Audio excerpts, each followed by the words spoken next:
मधला ता बिडार, सुरवाई सेवा मधला ता सगावेन, सुरवाई सेवा मधला ता मुठवालिंगो, सुरवाई सेवा मधला ता फळापेन, सुरवाई सेवा मधला ता परसापेन, सुरवाई सेवा सुक्तितान सेवा मिक दंडोस तल्ला कोटची सेवा घ्या तरुम मावा फळा सेवा निकुनवी, फळा सेवा निकुनवी, फळा सेवा निकुनवी.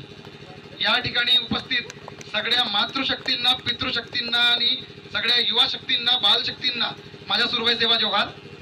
मंचावर उपस्थित आमचे काकाजी, वाळगे काकाजी, या पिपरिया ग्रामपंचायतीचे सरपंच आमचे मित्र प्रवीण भाऊ विके, मावर अक्को, कोकोडे अक्को, ठीक आहे उत्तर, आणि माझी पत्नी. या कार्यक्रमाचं ज्यांनी आयोजन केलेलं आहे ते जसवंतजी, कंगाली दादा आणि बाकी सगळे आयोजक, या सर्वांना पण सेवा जोहार करतो.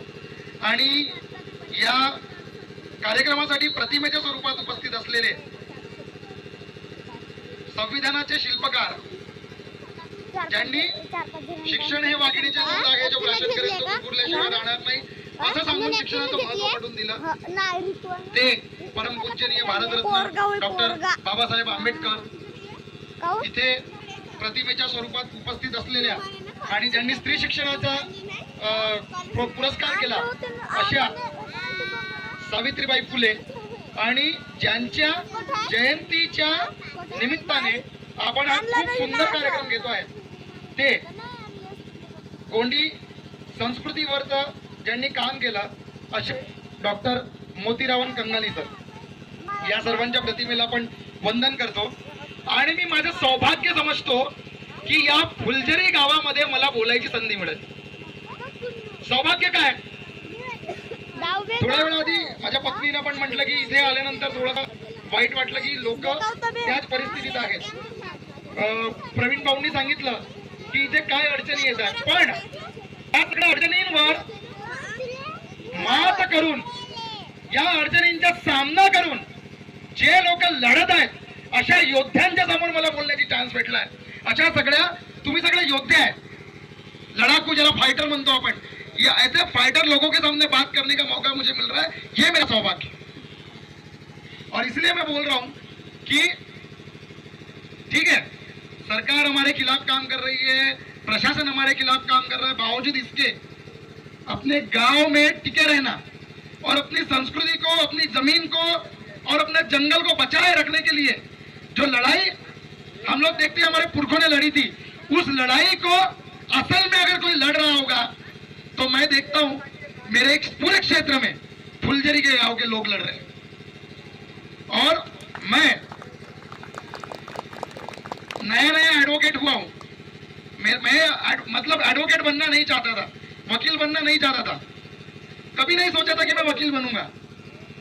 बहुत आसानी से मेरा मतलब जो भी शिक्षा का मेरा जो प्लान था बहुत आसान था. यूपीएससी करना है, आईएएस ऑफिसर बनना है. फिर बाद में दिमाग में आया कि नहीं, अपने लोगों की सेवा करनी चाहिए करके बीएससी करने के बाद में एमएससी किया, बीएड किया और अपने लोगों की सेवा में यहाँ पे रुक गया. फिर दिमाग में आया कि हमारे लोगों को वकील की जरूरत पड़ती है, और फिर मैंने एलएलबी करने का सोचा और मैंने पिछले साल एलएलबी की परीक्षा पास की और अभी मैं वकील बन गया. लेकिन मैं अपने वकालत को तब मानूंगा कि मेरी वकालत करने का जो मेरा फैसला था वो सही साबित हुआ जब मैं फुलझरी गांव के लोगों को न्याय दिला पाऊंगा. क्यों? क्योंकि अभी प्रवीण दादा से जो बातें हुई, उन बातों पर से एक बात मुझे समझ में आती है. संविधान में एक बात बोली गई है और वो ये कि सारे अधिकार एक तरफ, तीन अधिकार एक तरफ, ज्याला जगण्याचा अधिकार आणि जगण्याचा अधिकार तो आम्हाला संविधान ही निसर्ग देवता आणि त्या सगळ्या व्यवस्था देतात. ज्या व्यवस्थांचं जे कर्तव्य आहे की आम्हाला जगण्याचा अधिकार दिला गेला पाहिजे, स्वच्छ पाणी आम्हाला मिळायला पाहिजे, राहायला पक्का घर आम्हाला मिळायला पाहिजे, आरोग्य व्यवस्था आम्हाला मिळाली पाहिजे, शिक्षण व्यवस्था आम्हाला मिळाली पाहिजे. एक भारतीय नागरिक म्हणून जेवढ्या सुविधा जेवढ्या सोयी आम्हाला मिळायला पाहिजे त्या सगळ्या सोयी सुविधांचा अधिकार तुम्हाला आहे आणि तो या शासनाने तुम्हाला दिलाच पाहिजे आणि तो जर ते देत नसतील तर त्यासाठी आपण न्यायालयीन लढाई लढू. जुडिशियरी सिस्टम से हम लोगों को लड़ना पड़ेगा, जुडिशियल सिस्टम के माध्यम से लड़ना पड़ेगा. कारण काय होते, सरकार जर आपलं काम, प्रशासन आपलं काम नसेल करत तर आपण सरकारकडे जातो आणि सरकार आपलं काम करत नसेल तर आपण न्यायालयीन व्यवस्थेकडे जातो. इथं दोन्ही लोक तुमच्या गळा दाबत आहे. कोण? सरकार पण आणि प्रशासन पण. कारण मी जे वाचलं आहे त्या वाचण्यात माझं हे आलं आहे, NTCA म्हणून असते, नॅशनल टायगर कन्झर्वेशन अथॉरिटी, म्हणजे जे पूर्ण देशामध्ये वाघांना वाचवण्यासाठी एक अथॉरिटी काम करते, प्राधिकरण काम करते. त्या प्राधिकरणाचं म्हणणं आहे की गावाला जर उचलायचं असेल, एखाद्या गावाला उचलायचं असेल, गावाचं पुनर्वसन करायचं असेल तर ते पुनर्वसन करण्यासाठी तिथल्या लोकांची इच्छा असली पाहिजे, ज्याला ऐच्छिक व्हॉलंटरी रिहॅबिलिटेशन म्हणतात, ऐच्छिक पुनर्वसन.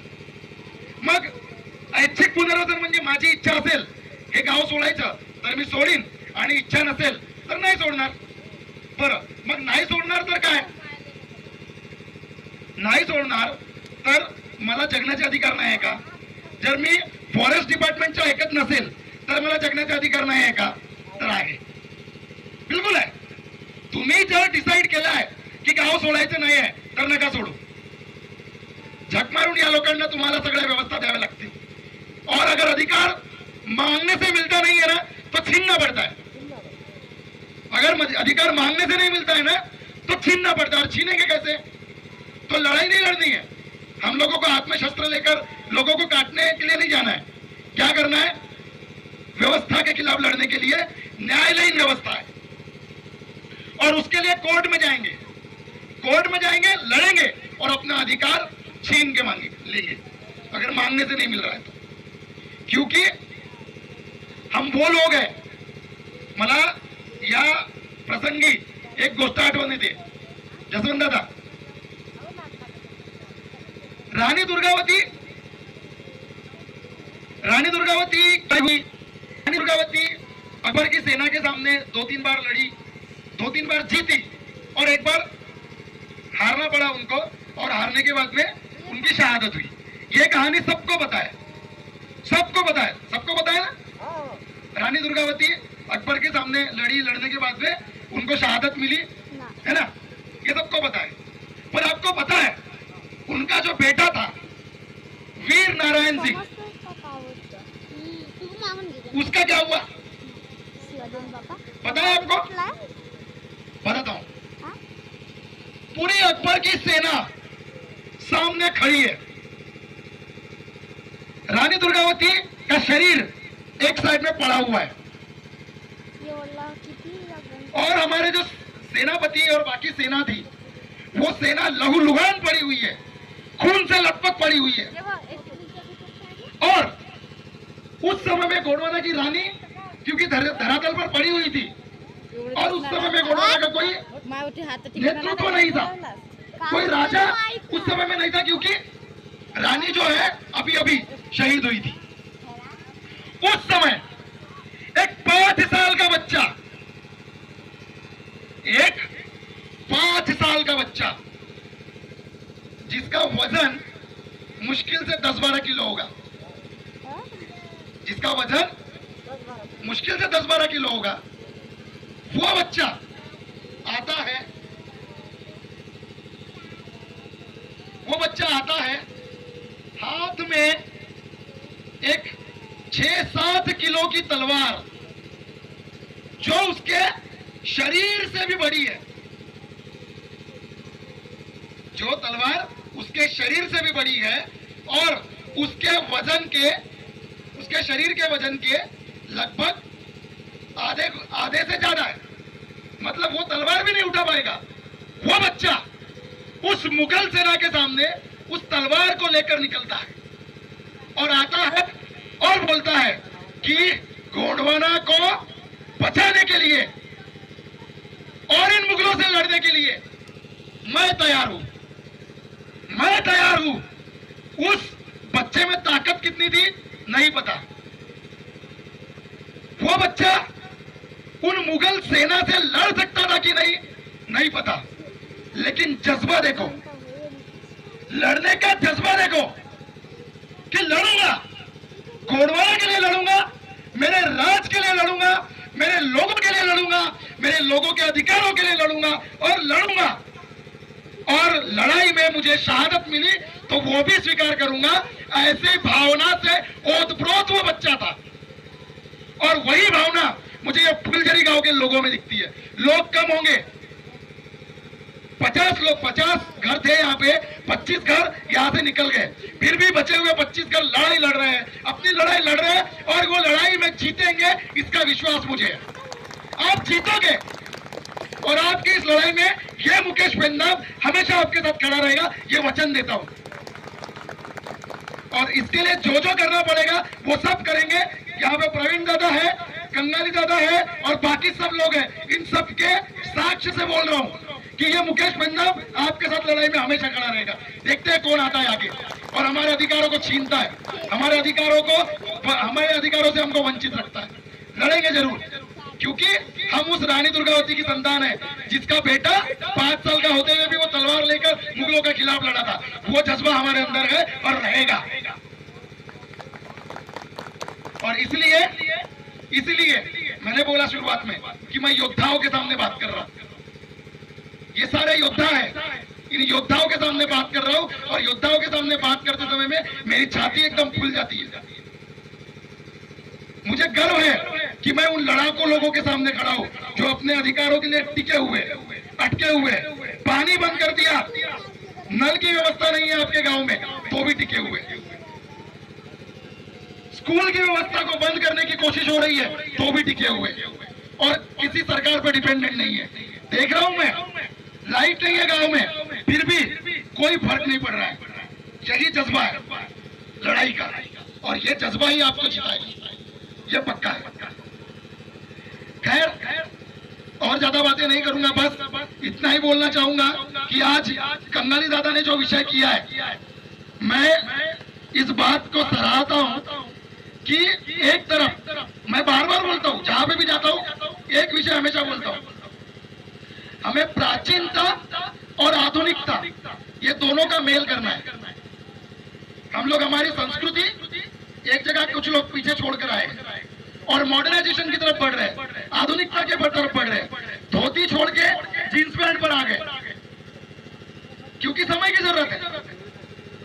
भाषा गोंडी थी, आज भी है, लेकिन गोंडी भाषा के साथ मराठी सीखना, हिंदी सीखना, इंग्लिश सीखना ये समय की जरूरत है।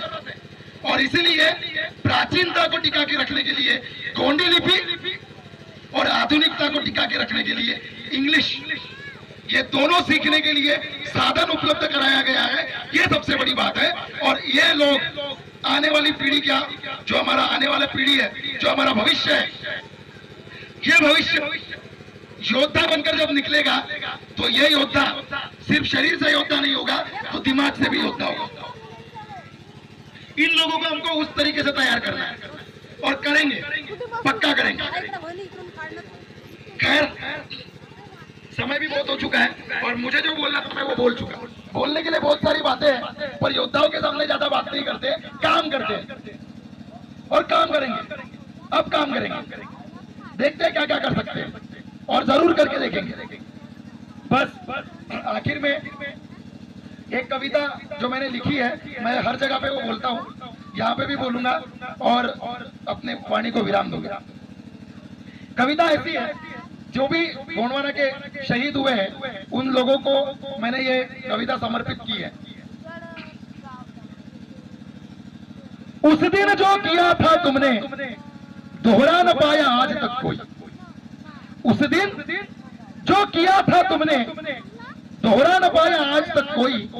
तेरी वीर गति को सुनकर, तेरी वीर गति को सुनकर गोंडवाना की जनता रोई। तेरी वीर गति को सुनकर गोंडवाना की जनता रोई। तेरी वीरता का बखान पल पल ये इतिहास करेगा, तेरी वीरता का बखान पल पल ये इतिहास करेगा। जब जब होगा वीरों का स्मरण, जब जब होगा वीरों का स्मरण, तुमको भी वो याद करेगा। जब जब होगा वीरों का स्मरण, तुमको भी वो याद करेगा। शब्दों में भी न वर्णित हो, शब्दों में भी न वर्णित हो, ऐसी तेरी वीर गाथा है। शब्दों में भी न वर्णित हो, ऐसी तेरी वीर गाथा है। और तेरी उस वीरता के आगे, तेरी उस वीरता के आगे यह सोडुम शीश झुकाता है, यह सोडुम शीश झुकाता है, यह सोडुम शीश झुकाता है। सुरू आहे सेवा, सुरू आहे गुणवाना, फळा पेंता सेवा सेवा.